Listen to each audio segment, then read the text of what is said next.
Next topic natin ngayon guys is yung discouragement. Okay guys, pagkatapos natin paatinin ng BOM yung mga prospect natin, dapat ma-open up natin sa discouragement. Kasi mamaya magkwento yan, tapos din-discourage sila nung nakwentuhan nila. Ay, naku, baka hindi na bumalik yan. Okay? Pwede mong ipa-ABC uli sa mga advisor natin para ma-open up naman sa discouragement. Kasi pag hindi mo na-open up yan, di ba, mahirap na, baka hindi na natin mapabalik. Kasi ang tao, mas naniniwala sila sa negative lalo na pag una nilang narinig yun sa tao yung discouragement. Ikaw na-open up agad sa discouragement. Malalaman niya agad pag narinig niya, ito yung sinasabi ni Upline. Nag-imbita sa akin na huwag muna akong makinig sa discouragement. Kasi maraming tao, sobrang excited nila, nagkukwento agad. Diba? Unang magdi-discourage sa'yo yung mga lovers o kaya friends mo. Diba? Eto, naintindihan ko naman kung bakit din-discourage ka na itong mga to. Minsan kasi concern sila sa'yo na baka ma-scam ka. Kasi ang dami pong naglalabasan ngayon na nagpapanggap na network marketing pero it turned out pyramiding scam sila. Kaya minsan nasisira yung pangalan ng network marketing. Tama? Kaya po tayong mga taga-DXN, ang gagawin po natin, tayo yung magbubura mga negative image about sa network marketing. Kasi, di ba, mapapansin niyo po, di ba, pag narinig nyo na network marketing, illegal agad eh. Di ba? Pero, kung na-analyze natin, saan ba galing ang word na illegal? Di ba, galing yan sa word na legal, na hindi. Di ba? Pero kung titignan mo, kung may illegal, meron syempreng legal. Tama? Ibig sabihin, kung may illegal na network marketing, meron legal na network marketing. At sasabihin ko sa iyo at I-assure ko sa inyo na ang DXN is legal na network marketing. Pwede kayong mag-research. Okay? Mamaya, explain ko sa inyo kung ano yung mga dapat nating i-research about sa isang network marketing. Okay? Love ones, balik tayo sa love ones sa ka-friends natin. Minsan kasi sobrang excited ng mga umatin. Pag-uwi, nagkukwento, Nay, grabe, yaman na tayo. Nasagot naman yung nanay, ano ba yan? Napuntahan mo. DXN, nako, itigil mo yan. Di ba? Sobrang excited mo kasi hindi naman nila naintindihan kung ano yan. Alam nila sa DXN, ganito, ganyan, ganyan. Minsan, negative ang narinig. Tama? Pero kung titingnan mo, sino ba nakakita ng opportunity? Ikaw o sila? Siyempre, di ba ikaw? Mas maniwala ka sa nakita mo. Kasi hindi naman sila nakapunta dun eh. Okay? Kaya mas maganda, planuhin talaga. Sabihin mo dun sa na-invite mo, huwag ka muna magkwento hanggat hindi ka nakakabalik. Tama? Or hindi ka pa nakapagpa-member. Kasi hanggat maaari, at huwag ka mag-explain. Hanggat maaari, tayo muna mag-explain yung naimbita sa'yo. O kaya, yung mga advisor doon sa opisina, sila muna mag-explain. Okay? Number 3, mag-discuss sa'yo, mga dating member daw ng DXN. Yan ang reason kung bakit ka namin pinapabalik. As new member or bagong naimbita. Bakit ka pinapabalik? Kasi marami nag-member ng DXN guys. They want to earn, ayaw mag-aral.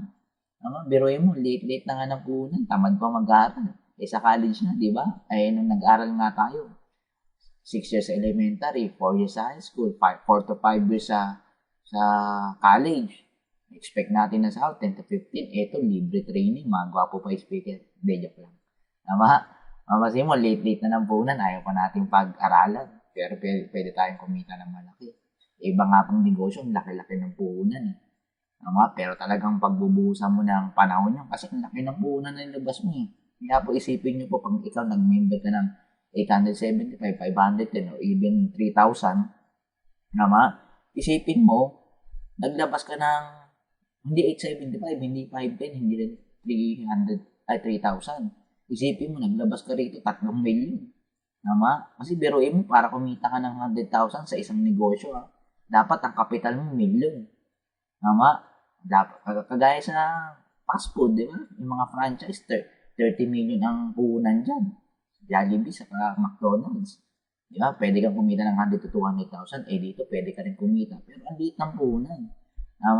Pero ayaw mong aralin. Di ba? Unfair naman yun. Ang liit na nga ng puhunan. Gusto mo matulog lang. Mapag-aralan mo rin. Same din dun sa ganun, pinag-aaralan din yun eh. Isipin mo talaga, malaki yung nilabas mo para talaga mag-fully committed ka. Baka mag-resign ka sa trabaho kung ang nilabas mo, milyon. Ito naman, may magdi-discourage sa ibang MLM. Ito, mas maganda sa amin. Pangit yan sa Dixon, tagal na yan. Dito, pioneering tayo. Nako po.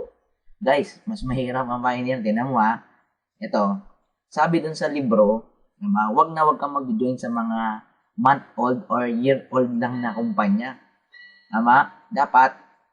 Dapat daw sumali ka dun sa tinatawag nating nakasurpass sa stability. Year. Ano ba yun? Yun yung mga lumampas na ng 5 years. Sabi dun sa libro ng Success Network Marketing for the 21st Century by Rod Nichols at yung sa libro na Ultimate Guide to Network Marketing by Russell Paley. Ang sabi nila dyan, every 11 seconds daw may nagtatayo ng bagong networking sa buong mundo. Ito ang mahirap. After 5 years, sa 1,000, isa lang ang natitira after 5 years. Na may ibig sabihin, kailangan yung isang networking na maganda nakasurpass ng 5 years. Kasi kung hindi pa nakasurpass ng 5 years yan, wala pa yan sa tinatawag na stability stage. Kumbaga, parang ini-eksperimentohan ka lang dyan. Dito sa Dixon, ang ganda. Bakit? 10 years na, 16 years na sa buong mundo. 10 years sa Pilipinas. Kaya makikita mo talaga, hindi magsasara. Kasi, ang daming network marketing ngayon, nagtatayo 1 taon, 2 taon, sarado na. Kaya, sabi ko, dito ka na sa matatag. Ito pa.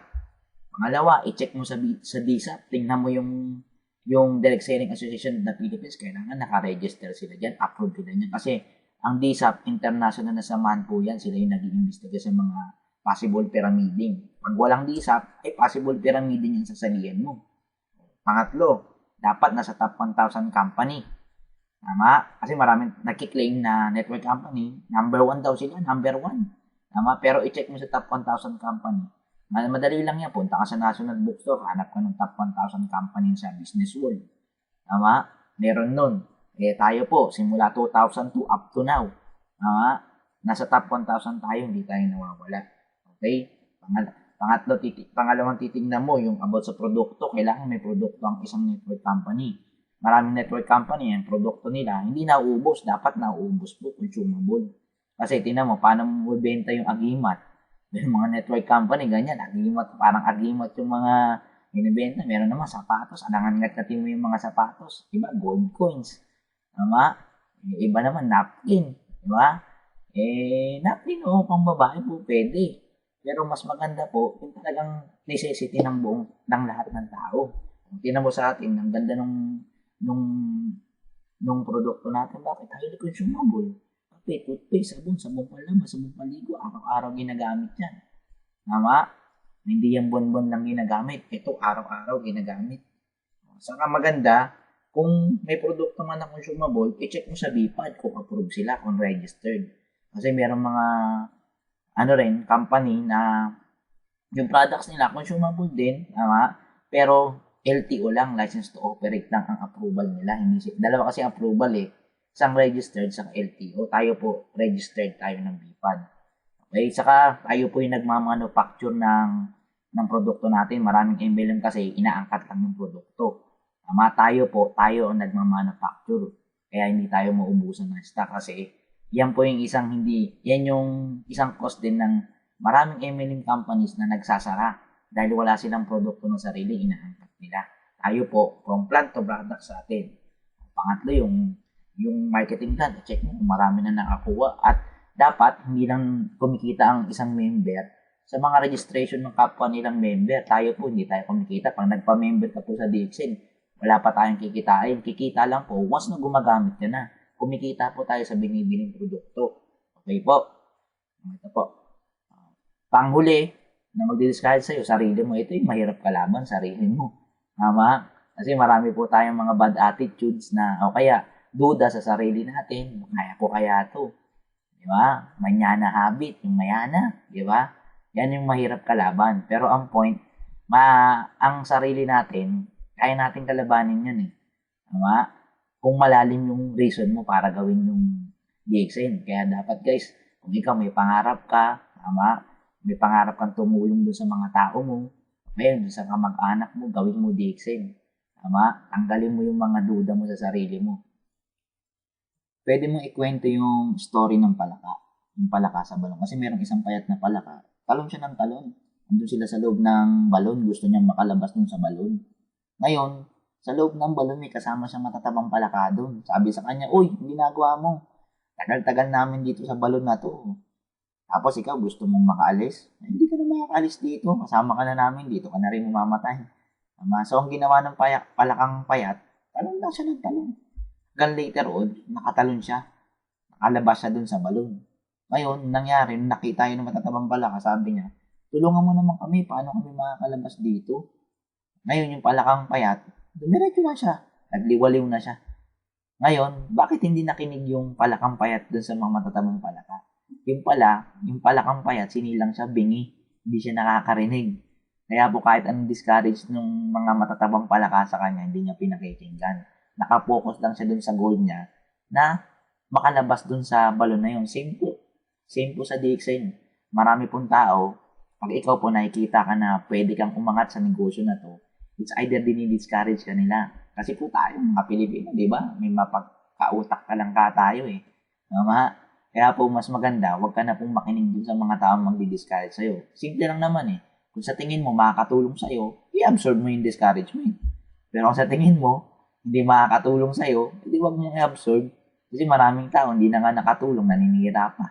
Tama? Kaya guys, narami talaga yan bago ka maging successful dito. Itanim mo talaga yung discouragement kasama na sa sa trabaho natin yun sa DXN. May discouragement talaga.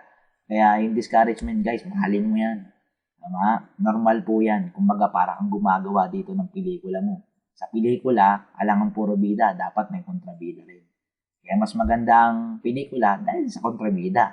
Kaya later on guys, mas maganda yung pelikula mo sa DXN dahil meron kang maraming discouragement. Kaya ayun, naging successful ka. Tama?